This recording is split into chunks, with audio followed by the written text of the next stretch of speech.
November 24th, 1971. The air was thick with the promise of a quiet Thanksgiving holiday. But high above the Pacific Northwest, a different kind of tension was brewing. A man, nondescript and calm, sat in seat 18C of Northwest Orient Airlines Flight 305, a one-way ticket from Portland to Seattle. He was dressed in a dark suit, a crisp white shirt, and a black tie, the picture of a respectable businessman. Yet, in his briefcase he carried not documents but a secret that would launch one of the most enduring and baffling manhunts in American history. He was known only by the name he gave, Dan Cooper. By the end of the night he would vanish into the cold, dark abyss of the Cascade Mountains, leaving behind a legend, a handful of evidence, and a mystery that has captivated the world for over 5 decades. Before we dive into the details of this audacious crime, take a moment to ensure you don't miss a single chapter of the calendar of crime. Remember to comment, like, share, and subscribe so you don't miss future episodes of the Calendar of Crime. And for even deeper dives into these chilling cases, know that the Calendar of Crime is coming soon to Substack. The story begins in Portland, Oregon. On the afternoon of November 24, 1971, a man in his mid-40s, about 6 feet tall, walked up to the Northwest Orient Airlines counter. He paid cash for his ticket. He was unremarkable, save for his dark sunglasses and the fact that he carried a black attached case. The flight, a Boeing 727-100, was a short 30-minute hop to Seattle-Tacoma International Airport. Once airborne, Cooper ordered a bourbon and soda, lit a cigarette, and waited. The flight attendant serving him was Florence Schaffner. It was to her that he passed a small, folded note.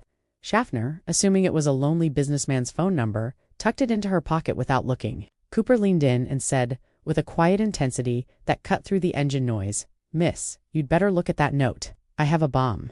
The pilot, Captain William Scott, immediately contacted Air Traffic Control in Seattle, who in turn contacted the FBI and Northwest Orient President Donald Nyrop. The decision was made quickly. Cooper's demands would be met. The Boeing 727, a Tridget with a distinctive rear air stare, circled Puget Sound for hours while the ransom was gathered. The FBI scrambled to collect the cash from several Seattle banks, ensuring the bills met Cooper's exact specifications. They also gathered the parachutes from a local skydiving school. During this tense holding pattern, Cooper remained unnervingly calm. He was polite to the flight attendants, even offering to pay for the extra drinks he ordered. He gave precise instructions for the delivery of the money and parachutes upon landing in Seattle. He insisted that the plane be refueled and that the cabin lights remain off to deter snipers. He even specified the exact route the plane would take after leaving Seattle, southeast, toward Mexico City, flying below 10,000 feet, with the landing gear down, and at a speed of no more than 100 knots. This low-altitude, slow-speed flight profile was crucial. It was the only way he could safely execute his escape plan. At 5:39 p.m., Flight 305 finally landed at SeaTac Airport. The passengers were released in exchange for the ransom money and the parachutes. The FBI agents who delivered the items were not allowed to approach the plane closely. Cooper, still calm, inspected the money and the parachutes. He kept the flight crew Captain Scott, First Officer Radachak, Flight Engineer Anderson, and Flight Attendant Tina Mucklow ordered the plane to be refueled. The refueling process was delayed due to a misunderstanding and a nervous ground crew, which only added to the tension. With the plane refueled at 7:40 p.m., Flight 305 took off again. The destination was Mexico City, but Cooper had no intention of making it that far. He ordered the flight attendant, Tina Mucklow, to join the rest of the crew in the cockpit and to remain there. He then tied the bag of money to his waist with the cord from one of the reserve parachutes. The plane was flying over a raging storm. The weather was terrible and the night was pitch black. The flight path took them south, over the rugged, heavily forested terrain of the Cascade Mountains. Cooper, alone in the passenger cabin, began preparing for his exit. He lowered the rear air stair, a feature unique to the Boeing 727 that allowed passengers to exit from the rear of the plane. The crew in the cockpit noticed a change in air pressure, subtle but unmistakable sign that the air stair had been deployed. At approximately 8:13 p.m., somewhere over southwestern Washington, between Seattle and Reno, the plane's tail suddenly pitched up, forcing the crew to correct the trim. This was the moment Cooper had jumped. He had plunged into the violent 15-degree Fahrenheit night, carrying $200,000 and 2 parachutes, one of which was a non-functional dummy chute. The plane landed safely in Reno, Nevada, but the man known as Dan Cooper was gone. The FBI launched an immediate and massive investigation codenamed Noriak Northwest Hijacking. Hundreds of agents scoured the dense, unforgiving wilderness where Cooper was believed to have landed. They searched for weeks, then months, but found nothing: no parachute, no money, and no sign of the hijacker.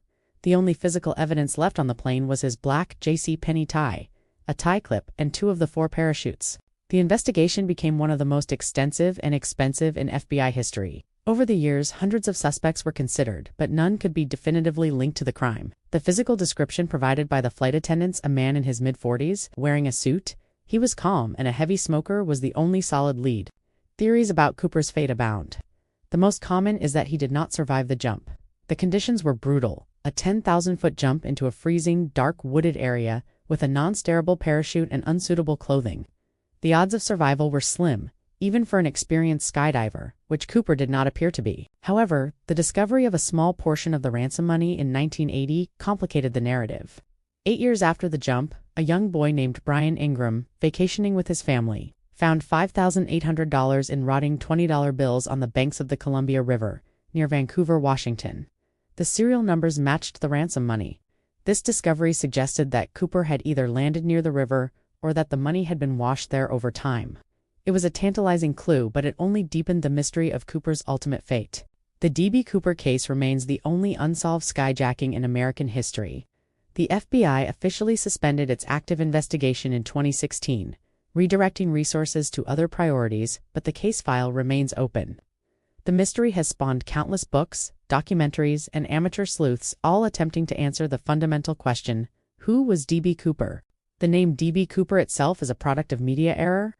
The man who bought the ticket was Dan Cooper, a reporter. Mishearing or misreporting the name used D.B. Cooper, and the name stuck. The legacy of the hijacking is profound. It led to significant changes in airport security, including mandatory passenger screening and the installation of Cooper vanes on Boeing 727s, a mechanism that prevented the rear air stair from being opened during flight.